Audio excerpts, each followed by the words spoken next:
Subscribe करा.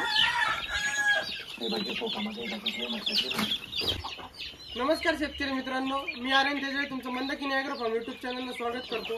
तर मित्रांनो, दादा आपल्याकडे पिल्ले घ्यायला आले चाळीसगाववरून. दादा तुमचा परिचय झाला.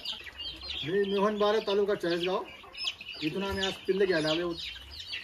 याची ऑर्डर आम्ही दिली होती 45 दिवस अगोदर. त्यांनी 1.5 महिना अगोदर आपल्याला ऑर्डर दिली होती 1 महिन्याची. त्यांची नवीन सुरुवात असल्यामुळे त्यांनी छोटं पिल्लू न टाकता त्यांनी 1 महिन्याचं पिल्लू टाकलेलं आहे. पूर्ण ब्रूडिंग झालेलं, पूर्ण वॅक्सिनेशन झालेलं त्यांनी पिल्लू टाकलं. म्हणजे एक सांगायचं म्हणजे एक जपून सुरुवात केलेली. आणि दादा तुम्हाला पिल्लू वगैरे कसे वाटले? पिल्ले छान आहेत, पिल्लांची क्वालिटी वगैरे व्यवस्थित आहे, मस्त आहे. तर त्यांनी आज आपल्याकडनं 301 महिन्याचे पिल्ले ते घेऊन चालले. धन्यवाद.